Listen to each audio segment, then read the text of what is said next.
Ravi de vous retrouver pour ce nouveau rendez-vous de l'actualité sur la maladie à coronavirus. Nous sommes le mercredi 10 juin 2020. Notre thème de ce soir, Covid-19, la transmission du virus par des cas asymptomatiques très rares. L'invité, Dr Asmawe Pana, ancien représentant de l'Organisation mondiale de la santé. Avec lui, nous allons passer au pain fin les coins et recoins concernant bien sûr ce thème.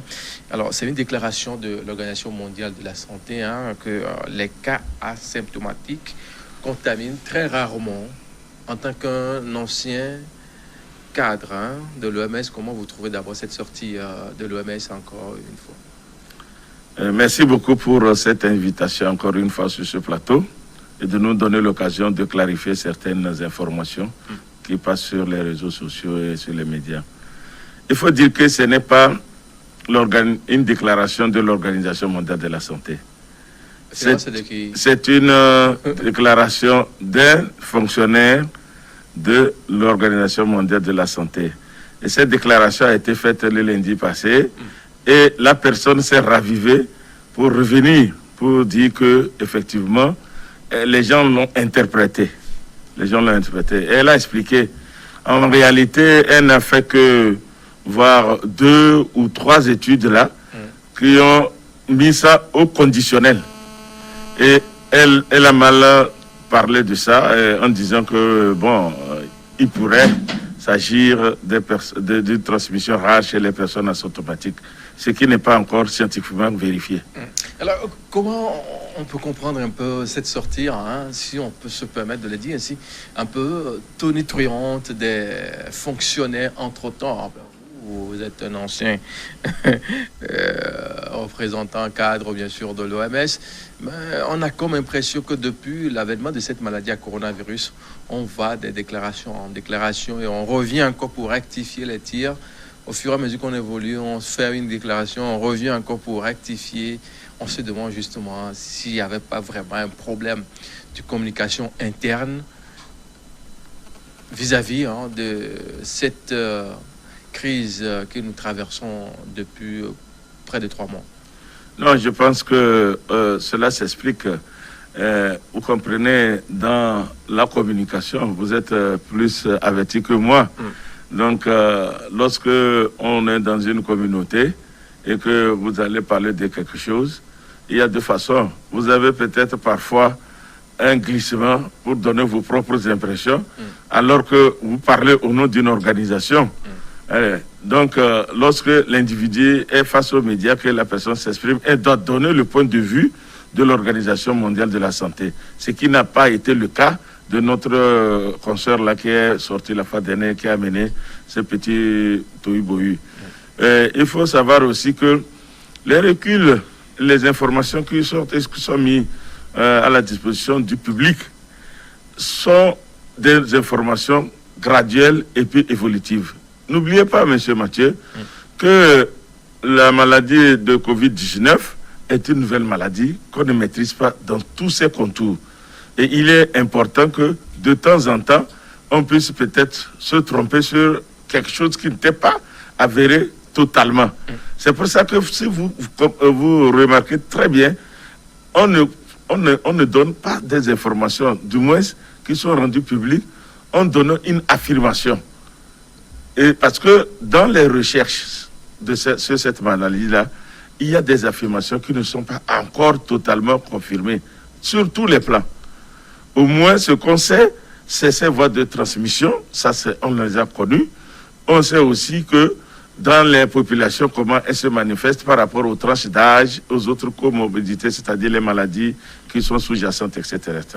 Mais les recherches continuent sur les autres paramètres parce qu'on n'a pas fini de connaître le virus lui-même. Ce qui fait qu'on est bien obligé de souffrir de temps en temps, qu'on revienne sur certaines choses que la science vient renforcer et démontrer par les recherches. Mais avant de faire une sortie de tel genre, on sait que dans toute organisation qui se dit respectueuse.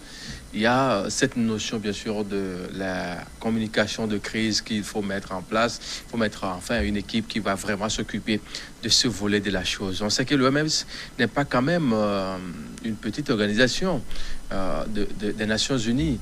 Mais quand on écoute, par exemple, au début, bien sûr, de cette maladie, le patron de l'OMS qui dit « l'Afrique n'a qu'à se réveiller, se préparer au pire ».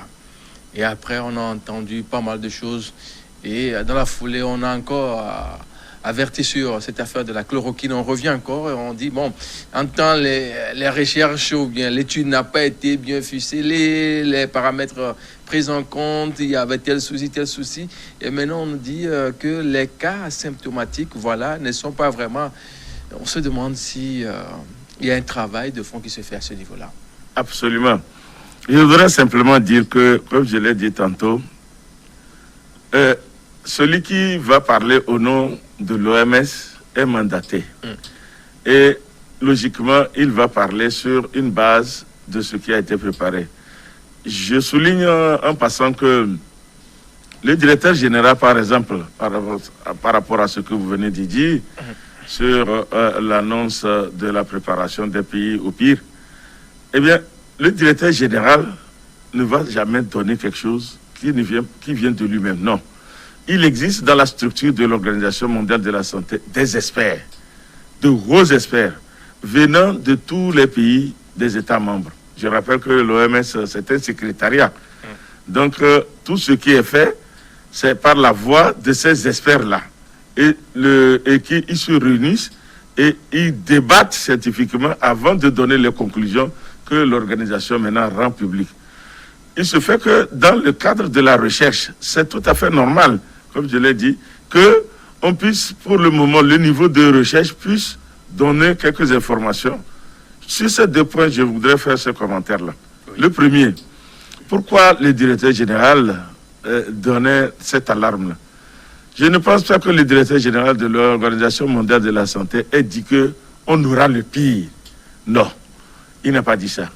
Il a dit qu'il faut qu'on se prépare au pire. Et je pense que c'est une alerte. C'est ce qu'on appelle au sein de l'organisation une alerte. Elle était justifiée.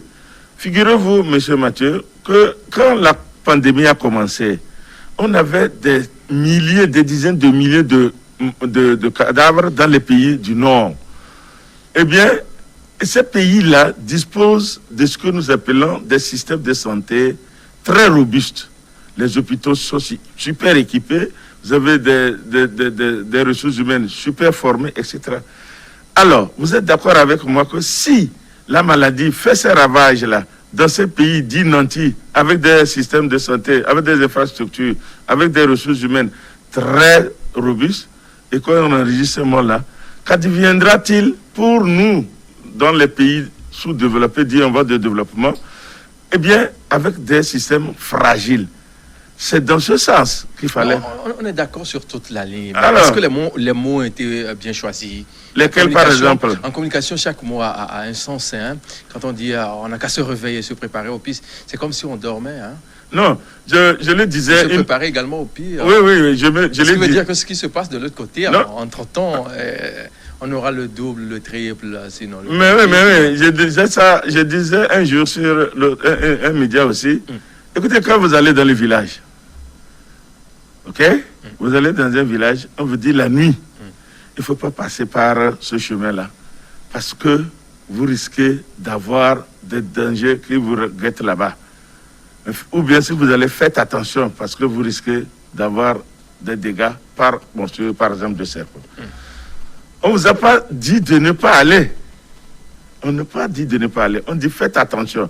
Parce que si vous passez sur ce chemin-là et que vous êtes mordu par une vipère, par exemple, vous reviendrez quand vous allez dire, mais si vous m'aviez dit ça, j'aurais pris des précautions avant d'y aller. Voilà le sens. Voilà comment moi j'interprète l'intervention et l'appel du directeur général. Je ne pense pas qu'il a dit que absolument on va aller au pire.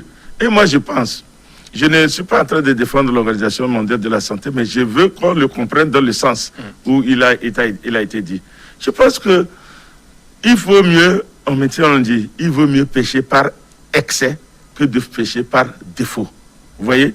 Ça veut dire que ceci nous a amené à pouvoir mieux être aguerris. Et aujourd'hui, Dieu merci, on n'a pas beaucoup de cas, on n'a pas beaucoup de morts, comme cela se voit dans les pays du Nord. Et moi, je me réjouis que cela nous a réveillés pour dire, ah, si ça, il y a des milliers de morts dans les pays du Nord, chez nous ici, donc ça risque d'être... Est-ce qu'on n'a pas tenté de dire qu'il y a d'autres facteurs qui expliquent cette situation aussi particulière de l'Afrique, qui n'a pas vraiment eu des cas de décès, de contaminés sur tout le continent dans tout son ensemble? Mathieu, jusqu'à l'heure où je vous parle, il n'y a pas une étude qui confirme la relation de cause à effet de cette situation épidémiologique en Afrique. On a supposé des hypothèses. Et ces hypothèses sont en train d'être élaborées. Nous attendons qu'on ait une formalisation de cette relation cause-effet. C'est-à-dire, on a parlé de beaucoup de facteurs qui auraient, je dis bien, qui auraient agi jusqu'à présent, qui expliqueraient. Vous voyez que je mets toujours au conditionnel parce que des études n'ont pas encore confirmé ces hypothèses-là. Donc, on pense que la chaleur agirait. On pense que les Africains que nous soyons avons été au contact de beaucoup de germes, notamment les virus des grippes, etc. On pense que la vaccination, certaines vaccinations comme le BCG nous auraient donné une immunité. On pense que, etc., etc. Bon, alors, il faudrait que des études scientifiques fondamentalement prouvent cette relation de cause à effet et qu'un jour on puisse dire oui, l'Afrique n'a pas été touchée autant que les pays du Nord parce que les facteurs là ont agi. Mais pour le moment, aucune étude dans le monde n'a donné cette corrélation-là. D'aucuns disent que c'est pas parce que la maladie a commencé dans les pays du Nord qu'on est obligé de faire un tapage médiatique autour pour créer de la psychose dans les pays en voie de développement. Oui, je comprends l'homme. Hein. L'homme, en général, c'est comme ça. Quand vous ne faites pas, vous n'avez rien dit. C'est pour ça qu'on est arrivé à cette situation-là. Quand on fait, on en fait trop. Je pense que je viens de le dire et je le répète. En médecine, il vaut mieux pécher par excès que par défaut. Je pense que si on donne l'information, on dit il faut faire ceci, il faut faire cela. D'abord, c'est tout ce que nous faisons comme en application comme mesure barrière. Je ne pense pas que, à part certaines qui sont un peu contraignantes, je ne pense pas que ce soit trop. C'est notre vie, la vie humaine, il n'y a pas de prix autour, je pense. En réalité, quel est le danger que présente, ou sinon représente un cas asymptomatique dans une communauté donnée? Oui, le problème c'est pas particulier à la COVID-19, hein, c'est pas particulier. Pour toute maladie où quelqu'un ne présente pas les signes, ce qui est le danger, c'est que la personne ne se sait pas malade. Celui qui est aussi dans son entourage ne se sait pas malade. Mais voyons les cas de contamination, de transmission, eh bien, cette personne qui ne se sait pas malade ne sait pas qu'elle est en train de transmettre la maladie à celui-là qui est sain. Voilà là où le danger est. Donc, cette personne-là prend le germe et lui aussi, il devient asymptomatique parce qu'elle n'a pas de symptômes. Il le transmet aussi à une autre personne, ainsi de suite. Mais par contre, quand quelqu'un a déjà les signes, on sait que la personne est malade, donc on prend des dispositions autour. Vous voyez, non? Alors, même depuis l'Antiquité, cela était le cas. Quand une personne avait des symptômes francs, la communauté le mettait, je dis bien dès l'Antiquité, la communauté le mettait à côté avant de pouvoir prendre en charge cette personne-là.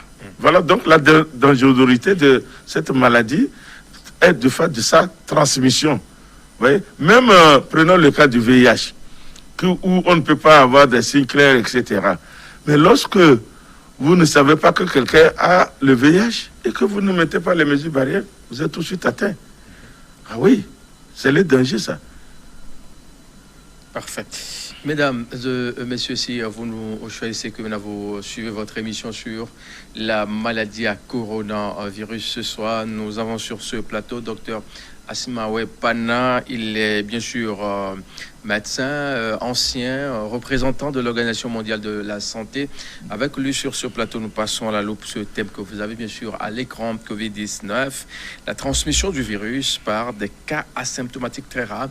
Une déclaration qui fait débat depuis le lundi dernier. Une pause pour jeter un coup d'œil sur les statistiques de la cellule d'information de la cellule riposte, voilà, du Togo dans tout son ensemble.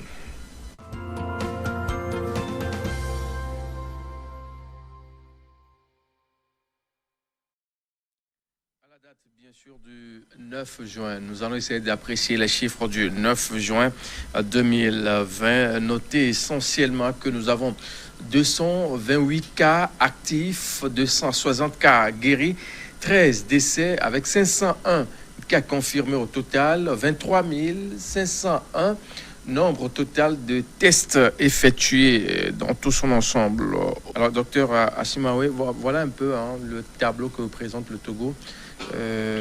Les chiffres de guéris augmentent au jour le jour et c'est surtout ça la bonne nouvelle. Hein. Oui, absolument. Il faut dire que c'est sur la base de cette tendance, oui.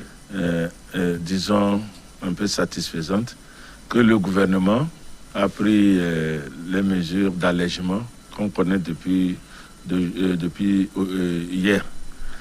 Parce que, figurez-vous, à la semaine 20, où on a eu un pic, 149 cas, puis dans la semaine qui a suivi, on est allé à 56 cas, puis la semaine qui a suivi, juste à peu près 57 cas, et la semaine il y a 2 semaines avant, on est à 54 cas, et jusqu'à maintenant, on n'enregistre que 4 cas.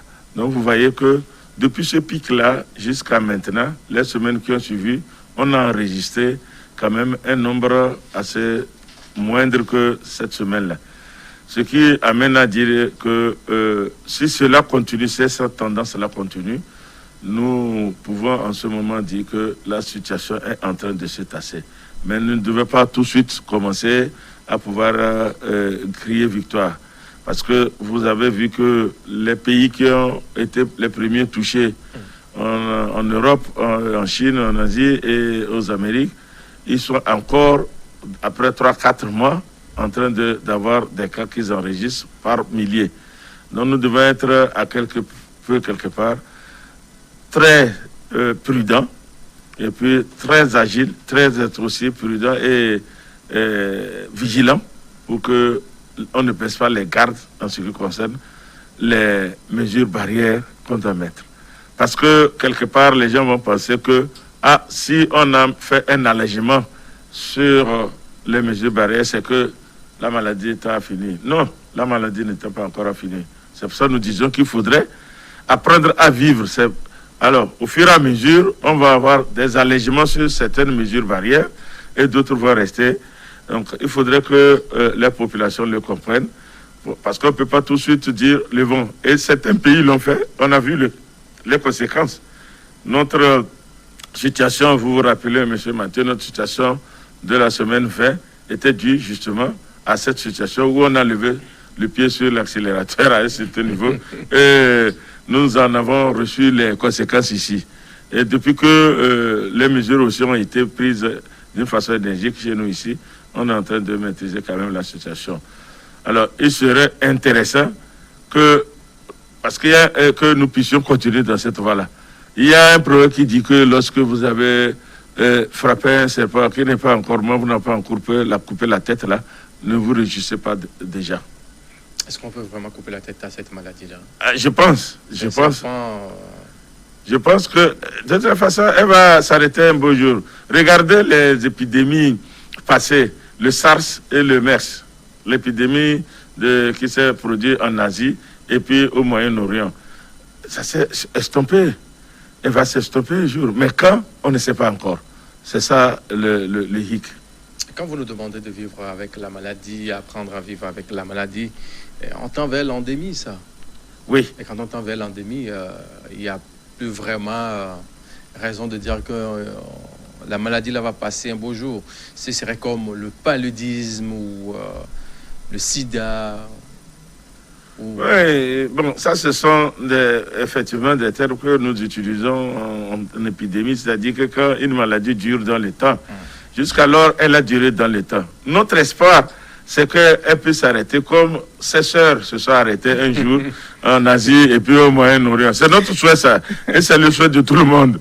Maintenant, si elle devait rester effectivement en l'état endémique, comme vous le dites, avec le palu, le VIH, etc., ok, on sera obligé aussi d'adapter les mesures qui s'imposent. On a vu, hein, le couvre-feu, c'est fini depuis le 9 juin, hier, mardi 9 juin. Et également, les cordons sécuritaires sont également levés. Oui.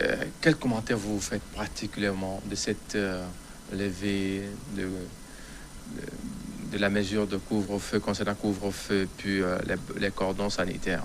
Oui, je pense que le gouvernement, sur la base de certaines analyses du conseil scientifique et de cette directive qui a été proposée, on a procédé à cet allègement-là. En ce qui concerne le couvre-feu,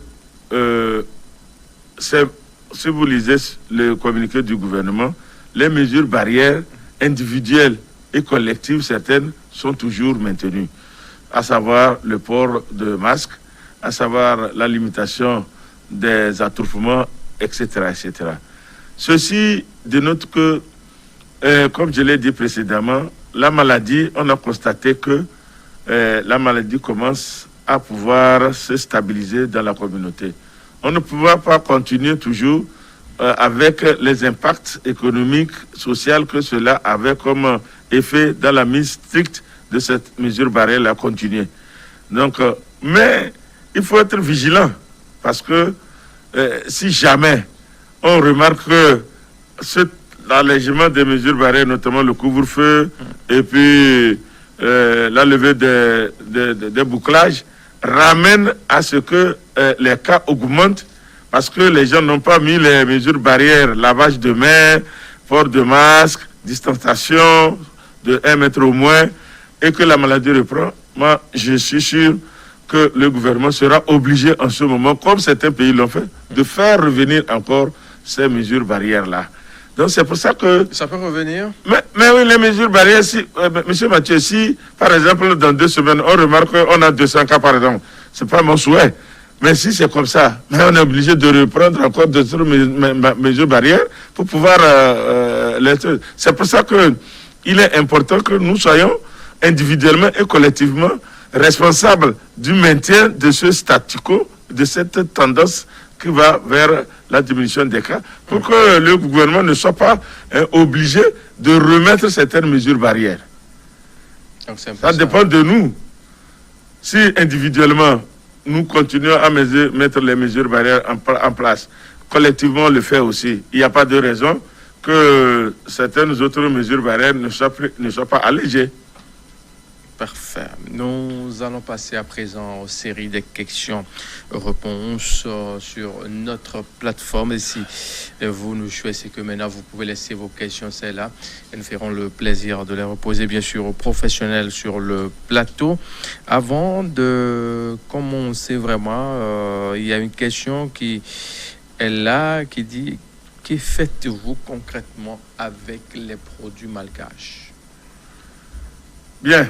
Je crois qu'effectivement, le Covid organique, le Togo, comme certains pays de la sous-région, ont reçu un petit lot de ce remède amélioré dans le cadre de la lutte contre la Covid-19. Et actuellement, les études de cette substance-là sont en cours. On n'a pas encore les premiers résultats. Je suis sûr que dans les jours à venir, l'équipe chargée de faire cette analyse de cette substance-là, on aura les résultats et qui puissent permettre au Togo de prendre position par rapport à son utilisation ou à son non-utilisation sur les malades de Covid. Donc nous attendons impatiemment les résultats des premiers tests qui sont actuellement faits au niveau de l'Université du Bénin par un groupe de chercheurs. Une autre question: à quand la rentrée?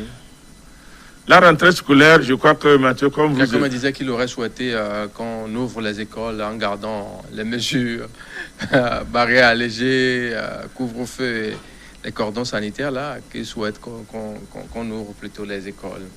Bon, je pense que le gouvernement a fait beaucoup de réflexions avec également quelques orientations qui ont été proposées par le conseil scientifique. Et ce que je peux dire, c'est qu'il y a une commission qui est actuellement en train de travailler d'arrache-pied. Et dans les jours à venir, la concrétisation de la réouverture des établissements scolaires se fera avec les mesures qui s'accompagnent pour cette réouverture des établissements scolaires. Donc, attendons un peu les conclusions de ce groupe qui est en train de travailler. Ce matin même, ils sont en train de travailler encore depuis ce matin pour pouvoir voir dans quelles conditions de mesures sanitaires les écoles doivent rouvrir. Voilà. Ne nous précipitons pas, attendons. Le gouvernement est en train d'étudier et de travailler d'arrache-pied sur cette question-là. Parfait. On prend une nouvelle question sur notre plateforme. La suivante nous dit: salut chers amis, nous voyons que le coronavirus n'est pas grave au Togo à ce qui concerne la contamination. Mais les autres pays plus contaminés ont réouvert leurs églises et mosquées. Maintenant, pourquoi le gouvernement refuse d'ouvrir les églises? Ça dérange en quoi les prières? Les marchés sont plus contaminables. Ghana, Bénin, Côte d'Ivoire sont plus contaminés. Nous croyons vraiment le Seigneur au Togo. Très bien. L'autre fois, je disais sur les médias que quand il s'agit de débats autour de la foi, c'est un peu compliqué. C'est un peu compliqué. Mais moi, je suis chrétien.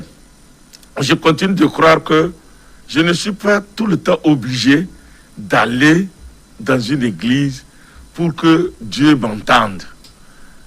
Honnêtement, ça, c'est mon point de vue personnel. Vous comprenez? Donc, on peut s'adresser à son Dieu n'importe où et n'importe quand. Dieu entend toutes les langues et il est là partout, comme on nous le dit. Mais quand on est habitué à discuter avec les pasteurs, Oui. les hommes de Dieu, Oui. les prêtres, Oui. on aimerait les voir. Hein. Il nous manque là, ça fait plus de 2 mois là. Oui, moi, je vois mon prêtre quand même. Je le vois. Quand je vais mon cachenet, je vais le saluer. Il est à 2 mètres de moi. Je demande comment il va et tout ça. Et puis, il peut me bénir à distance, pas sur mon front. Vous voyez, non? Donc, je pense honnêtement que il y a quand même un temps où on peut se priver de quelque chose. C'est vrai que notre souhait, ce n'est pas d'avoir même un seul mort, c'est déjà trop. Vous êtes d'accord avec moi? Oui. Un seul mort, c'est déjà trop. Donc, il ne faut pas que nous disions que parce que dans les autres pays, on a des centaines de morts et ils n'ont pas fermé que chez nous. Je dis aussi souvent que ce n'est pas parce que mon voisin fait quelque chose que moi, obligatoirement, je dois le faire chez moi. On doit sous-peser. Et c'est pour ça que j'apprécie la démarche, honnêtement, de nos gouvernants, de nos dirigeants. Parce que l'histoire nous a montré aussi, je ne veux pas nommer ce pays, ils ont ouvert. Le gouvernement a pris la décision d'ouvrir les lieux de culte. Mais les religieux sont allés se réunir pour dire, c'est vrai, vous avez dit qu'on peut rouvrir, mais nous, on n'ouvre pas. On est prudent, on n'ouvre pas. Ils ont raison. Il y a des pays où les gens ont ouvert les écoles, les établissements, sans vraiment prendre le temps de bien réfléchir et de mettre les mécanismes qui puissent protéger les gens. Dans la semaine qui a suivi, là, boum, on a vu des centaines de cas. Donc, il me semble que l'attitude de prudence que notre gouvernement a adoptée, personnellement, je trouve que c'est une attitude à encourager et à soutenir. Parfait. La suite des questions-réponses. Salut, docteur. Quelles sont les voies d'élimination du virus par l'organisme et dans quel état le virus est évacué de l'organisme? Je pense que aujourd'hui, il est clair que lorsque quelqu'un est contaminé, les voies d'excrétion et d'élimination, c'est surtout la voie respiratoire, puis la voie buccale. C'est les deux. Parce que quand quelqu'un parle, il émet des postillons, donc des gouttelettes dans lesquelles le virus se trouve. C'est pour ça qu'on dit qu'il faudrait avoir un cache-nez, parce que quand quelqu'un parle, il tousse ou bien il éternue, il éjecte ces postillons-là, il éjecte ces minuscules particules de salive ou de liquide naropharyngé dans lequel on trouve le virus et donc il peut contaminer une autre personne. L'autre voie d'élimination, c'est la voie digestive. C'est-à-dire qu'on a retrouvé, des études ont montré qu'on a retrouvé le coronavirus dans les selles. Mais on n'a pas pu démontrer la voie de contamination orophécale par justement l'élimination là. Il faut savoir aussi que certains pensent que le coronavirus se décrète par le sueur. Ce n'est pas encore démontré. Non. Voilà les voies par lesquelles l'organisme excrète le virus. Parfait. La suite des questions-réponses. Bonsoir. Aujourd'hui, le couvre-feu a été levé. Pensez-vous, comme l'animateur de Regard Croisé de New One, que ce couvre-feu n'a rien apporté? Enfin, cette question, il faut qu'on soit beaucoup plus honnête dans nos façons de voir les choses et de poser surtout des questions quand nous animons souvent ces émissions de plateau. Il faut dire que dans l'émission du collègue confrère Samuel Niaoui, ça n'a jamais été dit que le couvre-feu n'a rien apporté de concret dans ce pays. Ça, c'est un faux problème. Peut-être que la personne n'a pas bien compris le français qui a été parlé. Ça, il faut qu'on soit vraiment clair sur ce point-là. Il est bien clair aujourd'hui que dans plusieurs émissions sur l'antenne Info 1, qui est bien sûr l'antenne en français parce que nous avons plusieurs antennes, hein. On a plus d'une dizaine d'antennes de télé, du groupe de télé New One. Et sur l'antenne Info 1, il n'y a rien que le français qui se parle. Et c'est ce que nous faisons actuellement. Et dans cette émission, Regard Croisé, des confrères de presse écrite et autres viennent sur le plateau pour passer à la loupe l'actualité dans tout son ensemble. Et il a fallu qu'on apprécie aussi ce que le couvre-feu a apporté de concret. Et bon, quelques ratés ça et là, tout le monde était témoin de ce qui s'était passé au début, quand on avait commencé avec... juste au lendemain du discours du chef de l'État, nous étions le 1er avril. Le couvre-feu, c'était à 19h. Tantôt, on a renvoyé ça à 20h ou bien 20h à 21h. Et ça a évolué jusqu'à 22h. Finalement, on a enlevé. Maintenant, il fallait apprécier tout cela dans tout son ensemble. Ça n'a jamais été dit. Si la personne n'a pas bien compris, il suffit juste d'aller sur le site ou bien d'aller sur YouTube et taper l'émission Regard Croisé, animé par Samuel Niaoui et d'autres confrères de la presse écrite et d'autres organes de presse du Togo et d'ailleurs, qui ont bien sûr essayé d'analyser ce que ça a apporté. Et le constat qui se dégage, c'est que ça a beaucoup aidé. Ça a beaucoup aidé en matière de contamination dans ce pays. Si on avait libéré les gens à continuer pas à consommer de la boisson, surtout déjà à partir de jeudi, vendredi, samedi, dimanche, dans ce pays, peut-être qu'on serait peut-être à 2000, 3000, 5000 cas. Ce qui veut dire que le couvre-feu a apporté beaucoup de choses. Donc, pour vous, amis téléspectateurs, quand vous suivez des émissions, ce que nous vous demandons, c'est d'avoir le corps et l'esprit présents. Le corps et l'esprit présents, comme on le dit, pour mieux cerner le fond de tout ce qui se dit sur un plateau d'émission, de débat, de décryptage. Parce que sur un plateau d'émission, comme Regard Croisé, c'est clair que on dit regard croisé. Il faut qu'on croise les regards. C'est un débat. Et ça se change, on discute, on dit beaucoup de choses. On ne va pas peut-être laisser monsieur le docteur Assima Wepana dire ce qu'il entend dans cette phrase ou bien dans cette façon de dire ou bien de telle personne. L'autre qui est en face doit riposter. Absolument. Et dans les échanges, il faut qu'on arrive à sortir quelque chose de concret. De synthèse. Et c'est synthèse. Et c'est ce qui se fait surtout à travers l'émission Regard Croisé que Samuel Niaoui anime, que j'anime par moment aussi. S'il n'est pas là, ou bien si je suis disponible à le faire avec lui, on s'échange, on le fait 2 mois, 1 mois, pour pouvoir donner le meilleur qu'il faut à vous qui êtes, bien sûr, nos amis téléspectateurs, vous qui confirmez d'ailleurs notre existence, parce que sans vous, nous ne sommes pas vraiment utiles, hein, parce qu'il faut avoir des téléspectateurs pour être un bon journaliste. Et quand nous commettons des fois des fautes, c'est normal que vous nous corrigiez. Mais pour le cas actuel, il n'y a pas lieu de faire un débat, de dire que tel journaliste a dit que couvre-feu n'a rien apporté. Ça, c'est pas vraiment ça ce qui a été dit. Il suffit juste de revisiter l'émission du 9 juin 2020. 9 juin 2020, c'est-à-dire la dernière partie de l'émission en regard croisé. Voilà un peu. Je ne sais pas si vous avez quelque chose à compléter. Hein? Non, monsieur Matteux, je crois que nous l'avons dit plusieurs fois. C'est regrettable que parfois le contexte, les commentaires sortent du contexte dans lequel la personne a dit. Au début de cette émission, on a commencé par ça, oui, par une déclaration d'une collègue de l'OMS. Ouais. Vous voyez, donc ça dépend de l'interprétation, ça dépend aussi de comment la personne comprend. Mais comme vous l'avez dit, lorsque vous avez une information, s'il vous plaît, il faudrait être sûr voilà, que ce que vous êtes en train d'interpréter est vous demander si vous avez bien compris. Bien compris. Malheureusement, ce n'est pas le cas. Bon, on doit pouvoir gérer au fur et à mesure. J'espère que le concitoyen qui a posé cette question a compris les explications. C'est pareil sur les réseaux sociaux. Parfois, on lit des choses et les gens véhiculent ça sans même vérifier la source, sans être sûr que ce qu'il avance est vrai.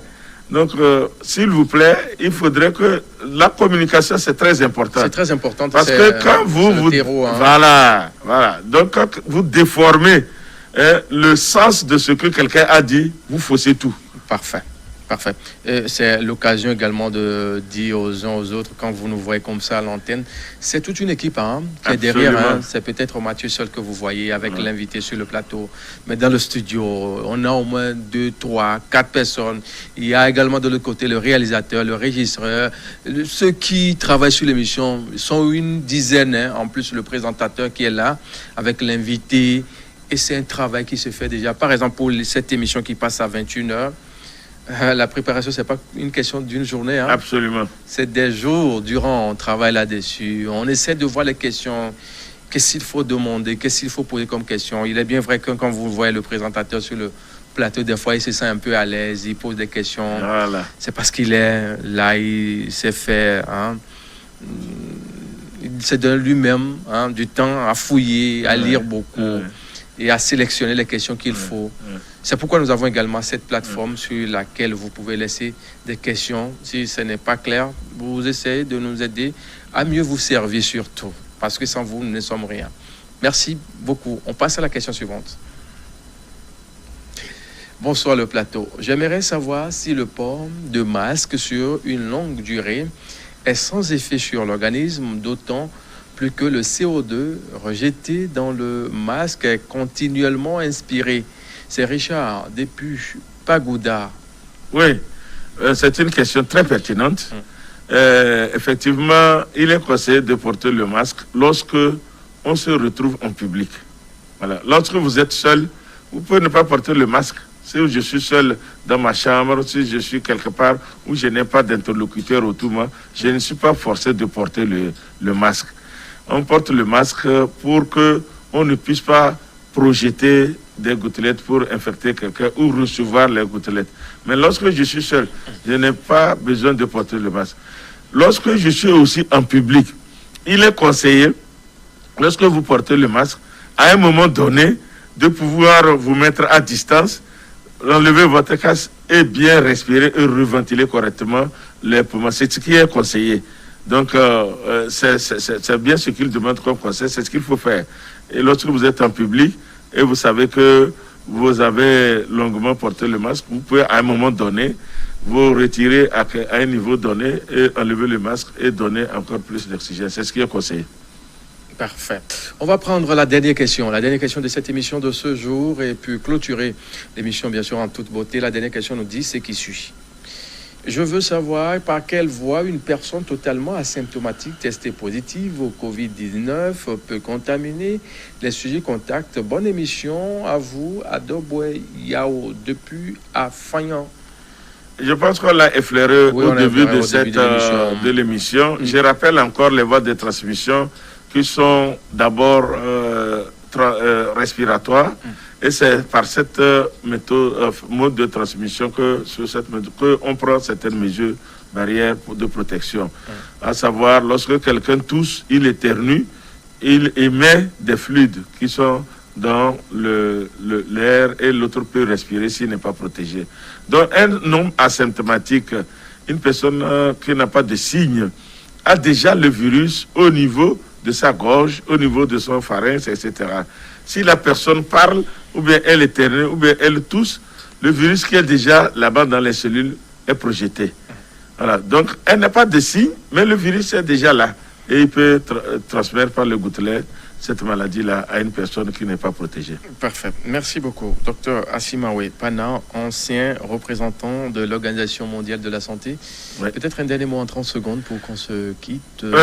Ce que je voulais dire pour la fin de cette émission, oui, c'est d'abord de féliciter le gouvernement, féliciter la population pour les mesures barrières que nous sommes en train de mettre en œuvre au Togo. Féliciter le corps médical qui est vraiment chaque jour en train de se battre pour pouvoir apporter les soins nécessaires aux patients et aux atteints par le Covid-19. Nous sommes aussi très fiers de vous les médias. Merci. Parce que j'ai vu que toute la presse, les médias écrits, vous ne dormez plus, vous avez pris le taureau par les cornes. Oui, dites-leur que c'est votre contribution et ce serait bien. La nation vous est reconnaissante pour ça. Voilà. Donc vraiment tout le monde, les forces de défense, et je voudrais remercier tout le monde pour l'engagement individuel et collectif que chacun a dans la lutte de cette maladie-là. Je voudrais enfin dire que nous ne laissons pas aller par cette situation d'allègement. Oui. Il va falloir continuer les mesures barrières qui sont édictées au niveau individuel et au niveau collectif. Parce que une petite bataille est gagnée, mais la guerre n'est pas encore gagnée. Elle est encore là. Il va falloir qu'on continue la lutte. Voilà mon mot. Merci beaucoup, docteur Pana. Ça vous le merci. Bon retour sur vous, mesdames et messieurs. Merci pour votre fidélité légendaire à nos programmes. Derrière nous, c'est l'info. Très bonne suite de nos programmes.